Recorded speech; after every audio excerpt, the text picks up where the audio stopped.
America is about to meet football fans at full World Cup volume, and I am not sure the country is emotionally prepared. And I say that as an American who loves America. I know we have loud fans. I know we have tailgates, marching bands, college stadiums that sound like the earth is cracking, NFL rivalries that ruin Thanksgiving, and people who will paint their entire chest in freezing weather because apparently sleeves are for cowards. I am not saying Americans do not know how to support a team, but football fans, global football fans, World Cup football fans, are a different category of public emotion.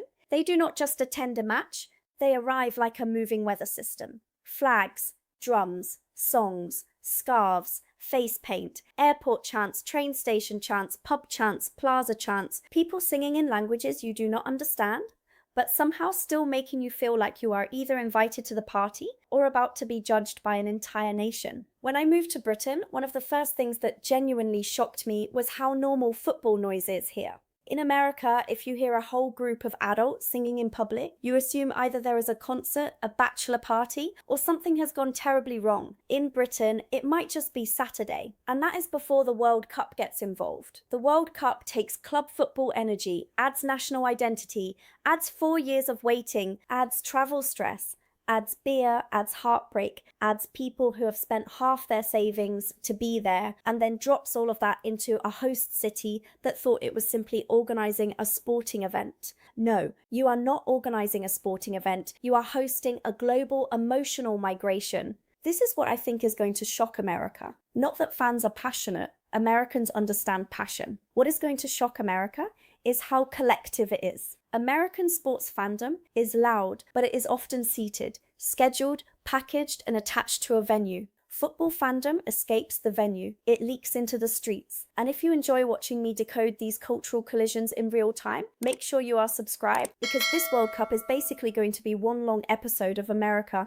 discovering the rest of the world has been practicing chants for decades. Here is the truth. A lot of American sporting culture is built around the event experience. You buy the ticket, you tailgate, you go through security, you find your seat, you watch the game, you buy food, maybe the giant screen tells you when to get loud, and then you leave. It can be intense, but the stadium is the container. Football fans do not always respect the container. The match might kick off at 8 p.m, but the atmosphere starts at noon, or the night before, or at the airport baggage claim. You will see a group of supporters from one country recognize another group from the same country, and suddenly a random American terminal becomes a national embassy with worse lighting. Somebody has a drum. Somebody has a flag. Somebody knows all 7 verses of a chant about a player who has not scored since qualifying. And Americans are going to look at that and say, are they allowed to do this? And the answer culturally is somehow yes. Living in the UK has taught me that football songs are not background noise. They are identity. They are humour. They are intimidation. They are memory. They are how fans say, we are here, we belong here. And if our team collapses, at least we sounded magnificent while it happened. In American sports, chanting can be organised and simple. Defense, let's go team. Beat LA, very effective, very clear, very easy to print on a towel. In football, chants can be weird little folk songs. They can be sarcastic. They can be adapted from pop songs, nursery rhymes, hymns, old terrace culture, inside jokes, player names, local insults, historical grudges, and pure nonsense that somehow becomes sacred because 10,000 people sang it in the rain once. That is the part 1 Think America will find both confusing and irresistible. You might not understand a single word, but you will understand that something is happening. Also, this is exactly the kind of fan culture rabbit hole I go deeper on with members, because the main video can only touch the surface. The chants, the travel rituals, the class history, the funny personal side of it, all of that lives in the extra context. The second shock is going to be the emotional speed. American fans can be dramatic, but football fans can change the mood of an entire place in 3 seconds. A missed chance, silence, a corner kick, explosion, a questionable referee call, everyone becomes a constitutional lawyer, a goal, strangers hugging like they survived a natural disaster together, and then, 2 minutes later, doom, complete doom. The same people who were singing like champions will suddenly declare the tournament over because their left back looks nervous. British fans are especially good at this. England can be winning, and someone in the pub will still say, this is how they get you. That is not analysis. That is generational trauma with a pint. American sports have momentum swings too, obviously, but football's scoring scarcity makes the emotional swing sharper. In basketball, you can concede and score again 10 seconds later. In American football, there are drives, possessions, commercial breaks, timeouts, a chance to breathe. Football does not let you breathe in the same way. The game keeps moving. The clock keeps running. IFAB's laws say a match is 2 equal halves of 45 minutes, and psychologically, that running clock does something to people. There is no neat pause where everyone resets. There is just tension accumulating. That is why a 1-0 match can feel more stressful than a high-scoring game in another sport. The entire crowd is living inside one possible mistake. And if America thinks low scoring means boring, wait until they are standing next to fans who treat a throw-in near the box like a spiritual event. You will learn very quickly that football drama is not always in the scoreboard.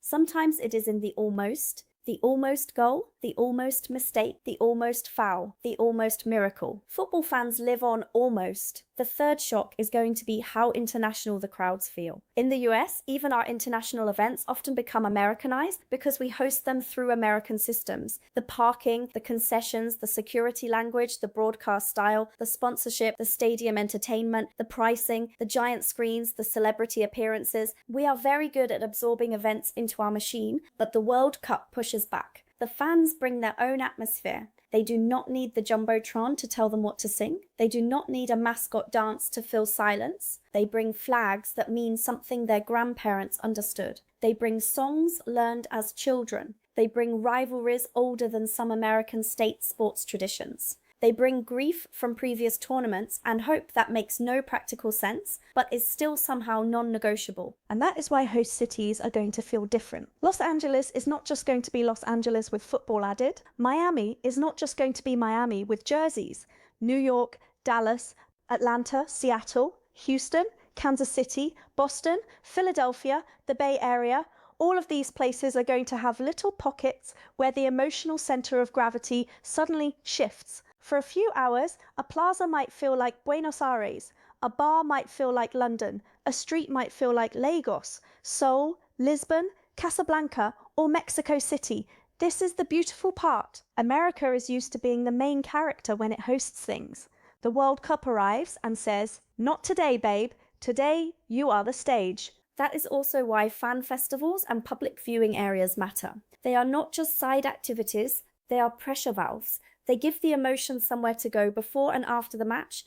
In Europe, big tournaments often turn squares into temporary living rooms. In America, that idea is going to be tested at a much bigger scale, across cities that are very different from each other. Some places will nail it. Some places will learn in real time that football fans do not gather quietly like people waiting for a museum tour. That is not an insult. It is actually kind of lovely. America is at its best when it becomes a place where everyone brings something, and football fans are going to bring a lot. But let us also be honest about the misconception, because when Americans hear about football fans, some people immediately think of hooliganism. They picture chaos, fights, broken windows, scary crowds, and that very particular news footage where everyone is running and nobody seems to know why. That history exists. It would be silly to pretend it does not. British football especially has a long and complicated history with crowd trouble, policing, class stigma, stadium safety, and the way fan behavior was reported and controlled. But reducing football fans to danger is lazy. Most traveling World Cup fans are not coming to wreck anything. They are coming because this might be the only time in their life they see their country play on that stage. They are coming for joy, pride, photos, songs, family, memory, and the chance to say, "I was there." The shock for America is not going to be that fans are violent. The shock is going to be that fans are visible, and visibility can feel disruptive, even when nobody is doing anything wrong. A group of people singing together in public can make Americans nervous, because our public spaces are often built for movement, shopping, commuting, or controlled entertainment, not spontaneous collective feeling. Football fans bring emotion into places that were not designed for it. That is why a harmless chant can become a viral clip. It looks out of place because the place was never expecting that much feeling at once. American public life can be strangely controlled. We have big spaces, huge roads, private cars, spread out cities, and a lot of social rules about where emotion is supposed to happen. You can be wild inside the stadium. You can be wild at the tailgate. But in many places, if thousands of people start singing through downtown, the immediate reaction is logistical panic. Football fans are much more comfortable turning public space into part of the match. The walk to the stadium is part of the match. The bar before the match is part of the match. The subway ride is part of the match. The square where everyone gathers is part of the match. Even the sad walk home is part of the match, just with more thousand-yard staring. That is going to clash with American expectations in funny ways. Imagine a host city trying to manage ordinary commuter traffic while thousands of fans in matching shirts are bouncing in unison and singing about a striker's left foot. Imagine a family from the suburbs coming in for a nice World Cup day and discovering that a group of supporters has turned the train car into a rolling concert. Imagine airport staff trying to remain professional while half a flight lands already, chanting. And before anyone says Americans do this too, yes, we do some of this. College football tailgates can be gigantic. March Madness can take over cities. Baseball has fan rituals, but the World Cup combines travel fans from many countries with national pride and a tournament structure where every match could become a lifetime memory. The density of emotion is different. Another thing that will shock America is that football fans can be brutally funny. In American sports, fans insult each other, absolutely, but football humour has this dry, communal, sing-song cruelty that feels very British to me, even when it is not only British. It is not always polite. It is not always fair. Sometimes it is not even clever, but because 5,000 people sing it together, it becomes weirdly powerful. The first time you hear a whole crowd mock a player in melody, your American brain does not know whether to laugh or call human resources. And this is where the UK lens matters. Britain gave me a crash course in how football can be both deeply serious and deeply unserious at the exact same time. People will discuss tactics like scholars, then sing something ridiculous to the tune of a song from the 1980s. They will claim football is life or death, then spend 20 minutes debating whether a mascot looks haunted. It is emotional, but it is also comic theatre. That combination is going to fascinate Americans, because our sports presentation is often very polished, broadcast are sleek, stadium operations are choreographed, everything has a sponsor, even noise can feel programmed, football crowds can feel more homemade, messier, less polished, more human, sometimes worse, sometimes better, but definitely alive. The fifth shock is going to be how fans handle winning and losing. Americans love winners. We love confidence. We love dynasties, rings, greatness, legacy, the GOAT conversation, the parade. World Cup fans also love winning, obviously, but there is a level of romantic suffering in football that Americans may find alarming. Some fans almost do not trust happiness. They expect betrayal. They carry old defeats, like family heirlooms. A country can be full of talented players and still approach a match like a person touching a hot stove from a safe distance. In Britain, especially, hope is treated as something dangerous that must be wrapped in sarcasm before use. And when a smaller nation wins, or even draws, the joy is different too. It is not just good game, it can feel like recognition, like the world had to look. Like for one night, the story was not only about the usual giants. That is why World Cup crowds can be so moving. You are not just watching fans of famous teams, you are watching people whose country may rarely get that global spotlight, and they bring every ounce of pride with them. If this video feels like the kind of cultural chaos you love from this channel, hype it up and tell me the fan base you think is going to shock Americans the most, because I have my guesses and I want to see if you agree. Now, the American side of this is going to be interesting too, because America is not just some passive host. American fans are changing. The old joke that Americans do not understand soccer is already outdated in a lot of places. MLS has grown. Youth soccer has always been huge. Latino communities have carried football culture here forever. Immigrant communities have been watching World Cups with proper passion long before mainstream American TV decided it was a trend. And younger Americans are much more fluent in global football culture than people think. So the shock is going both ways. International fans may arrive expecting America to be clueless, plastic, too commercial, too expensive, too spread out, too car dependent, too obsessed with calling it soccer, and some of those criticisms will have truth in them, but they are also going to discover American hospitality, huge stadiums, immigrant neighborhoods where the food and the football culture are incredible, and locals who may be more curious than dismissive. That is why this World Cup could be so entertaining culturally. The world is not just coming to America. The world is going to argue with America's idea of sport in real time. And that argument is not automatically negative. It could actually make American sports culture more interesting.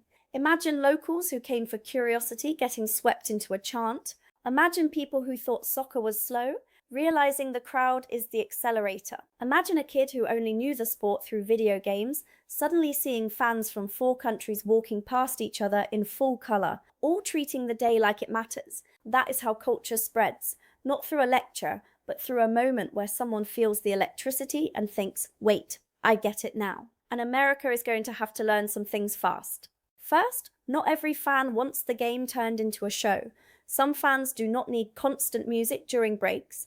They do not need the screen telling them to make noise. They do not need the event to explain itself every 30 seconds. They came for the match, the crowd, the tension, and the songs they already know. Second, public transport matters. I know, America hears that and immediately starts sweating. But football fans move in groups. They want to gather. They want to drink, they want to walk, they want to sing their way toward the stadium, like they are entering a story. If you make everyone sit alone in traffic for 90 minutes, you do not kill the passion, but you definitely make it complain on the internet. Third, ticket prices and travel costs change the crowd. The World Cup is for the world emotionally, but attending it in person can become brutally expensive. That means some crowds may be richer, more international, more corporate, or less locally rooted than the romantic picture in our heads. Americans understand expensive sports tickets, believe me, but global fans are already sensitive to the idea that football is being priced away from ordinary people. That tension will be part of the atmosphere too.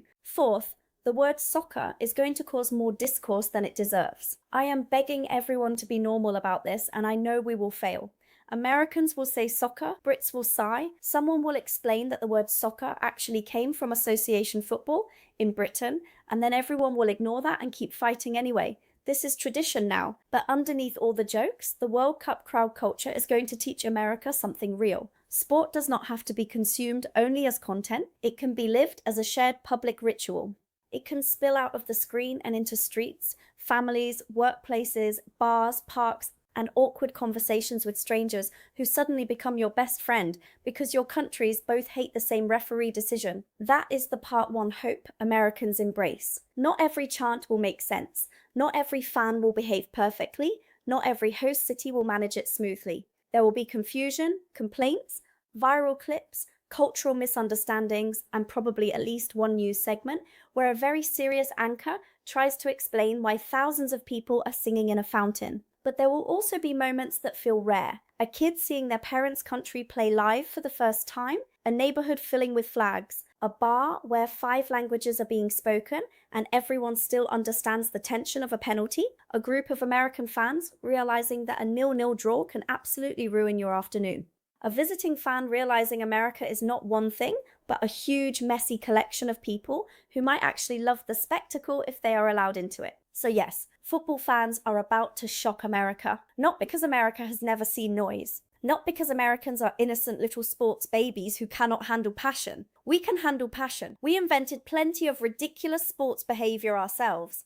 They are going to shock America because their fandom is portable, musical, public, national, emotional, historic, and stubbornly uninterested in staying neatly inside the box where American events usually put the crowd. The Super Bowl shows America how powerful a perfectly produced sports event can be. The World Cup is about to show America what happens when the audience becomes part of the event in a way no production meeting can fully control. And honestly, I cannot wait to watch America look around at the flags, the songs, the nerves, the joy, the confusion, the heartbreak, and realize, oh, this is not just soccer. This is the world showing up at our house and making itself comfortable.